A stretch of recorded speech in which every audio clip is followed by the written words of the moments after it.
Troy from Ace Appliance in Toledo, Ohio. Welcome back to another in-home diagnostic video brought to you by ApplianceVideo.com. Okay, today what we are looking at is a GE profile refrigerator. Customer's situation is that they have lost cool. What we have is inside the freezer section, no fans are running. Same thing in the fresh food section. You hear nothing coming from the unit. Power's still on, we still have lights. I need to listen and see. I'm going to pull the unit out so I can see if we have a board problem or anything wrong back there.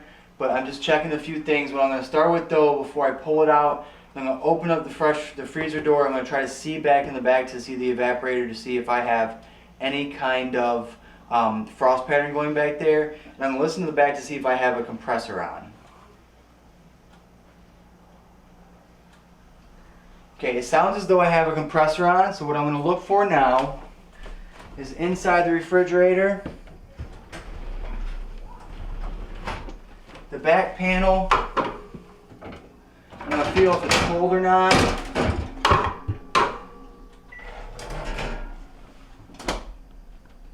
It does feel cold. With that being said, with it feeling cold, what I'm going to do is I'm going to remove this back panel to explore if the fan is not working. Because if the fan is not working, that will stop the air movement from moving around in the unit. And we're going to start with that before we get into the very back of the unit. So what I'm going to do now to access the back panel is I'm going to remove my shelves, which the shelves for the most part lift up out of the way and slide out. The drawer basically slides forward a little bit. You can lift up and slide forward. It has little teeth that sets in the glides on the sides. So once I have that out, I'm going to now have to remove the light cover, which this one is taped in place. Remove the tape. It's taped from the factory, doesn't necessarily have to be there. Now the light has a couple tabs at the bottom and probably a couple tabs on the sides. So you're going to find a tab to be able to release it. Once you've got that released, you can pull your light cover out. You're going to remove your light bulb as well, so hold your light switch in. It's a little warm, not horribly warm. It's going to be hot. You just want to make sure you can get it out without burning your hands, or you have to wait for it to cool back down.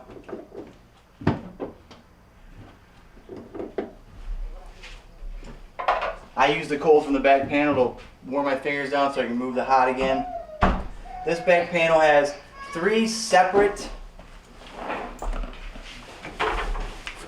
four separate screw bolts, nuts, one there, one there, one there, and one there. We're going to go ahead and just remove them all. I believe in this unit they're all 1/4 inch.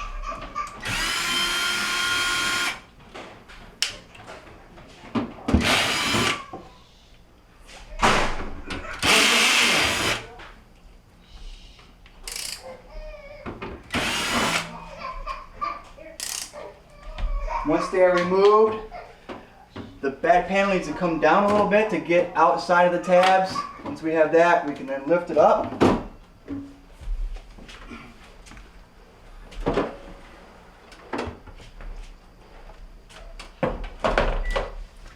Once we have it pulled up, we can continue to lift up.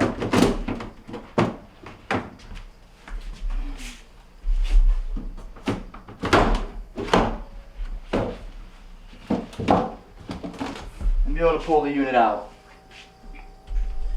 Now what you see back here is what I'm seeing is that we do have a decent frost pattern on the unit, but I do not hear a fan on up above. So I'm going to take a look in there and make sure I don't have any fan moving. Now that fan is not coming on when I have the door switch depressed. Right now it is on, ever so slightly moving. That is a GE feature that when the door is open, that fan will stay on at a very slow pace to keep air pulling across the evaporator so it doesn't freeze up in case it is left open. So what I'm looking at in this instance is the fan is working. It is a fan motor that gets all its power from the main board in the back. So essentially on this unit, it appears that what we're going to have to replace is the main control board. Okay, so what we're going to do now is we have to pull the refrigerator out so that I can access the back to access the main control board. What I noticed is this specific unit has a short water line coming up through the floor, so I have to see about getting back there to get that disconnected before getting back there to finish the repair. So what I'm going to do is first pull the unit out. If you're on linoleum floors, what you're going to want to do is make sure that you get something under your wheels so you don't mess up your flooring. We are on tile here, so rolling it on the tile is not going to cause any issues. So I'm going to pull the unit out just a little bit further, and I got to see what I have going on behind the unit.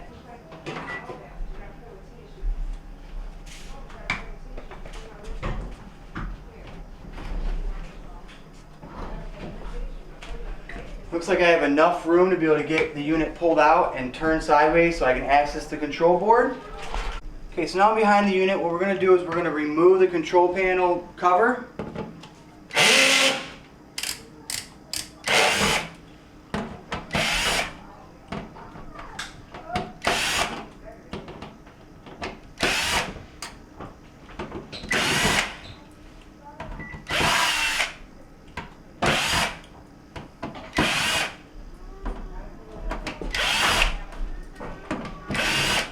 With all the screws removed, we can remove the cover plate. Now, being the way the cover plate removed, we can see everything inside on the board. What we're going to do is remove it, see if we do have any visual damage, but before we remove it, we need to unplug the unit. And now the unit is unplugged. We can remove as many of the plugs as we possibly can.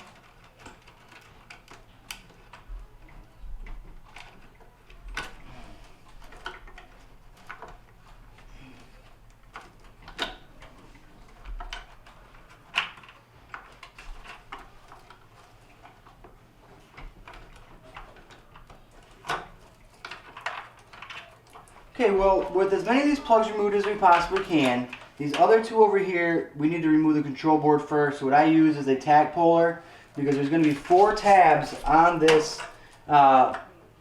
unit holding in place, and you can use the tack puller to push in a little push pin on the tab.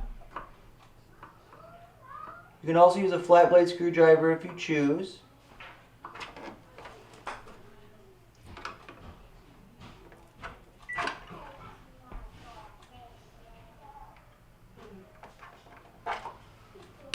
Once we have them all removed, the board should be able to come right on out. Once we got the board out, we can look for any inspection of any damages that we can see on the unit. We do not see any visual damages. So what we're going to do is remove the last 2 plugs.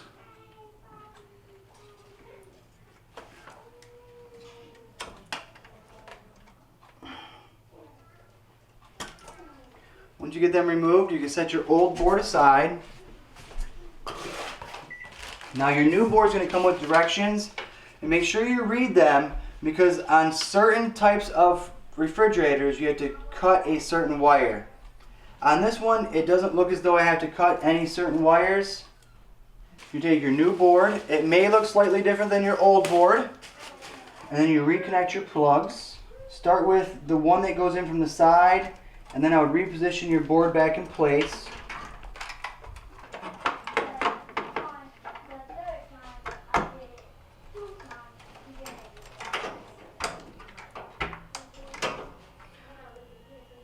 Once the board is replaced in position, go ahead and start reattaching your plugs to where they do go.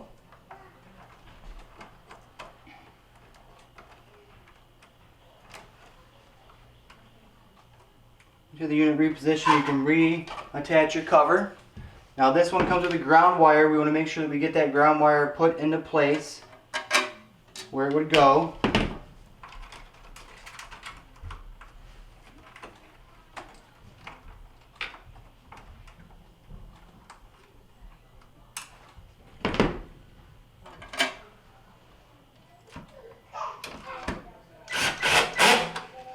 Now what I'm going to do to confirm the repair, I'm just going to put one more screw into the cover to hold it in place. I'm going to plug the unit back in and make sure my fan is coming on as it should.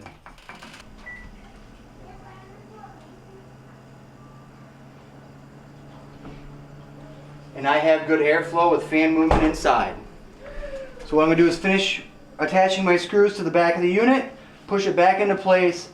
I had turned the water off in the basement to the water line, so I'm going to turn that back on, put the inside of the unit back together, and that will conclude our repair for today. Thank you for watching another quality video brought to you by ApplianceVideo.com.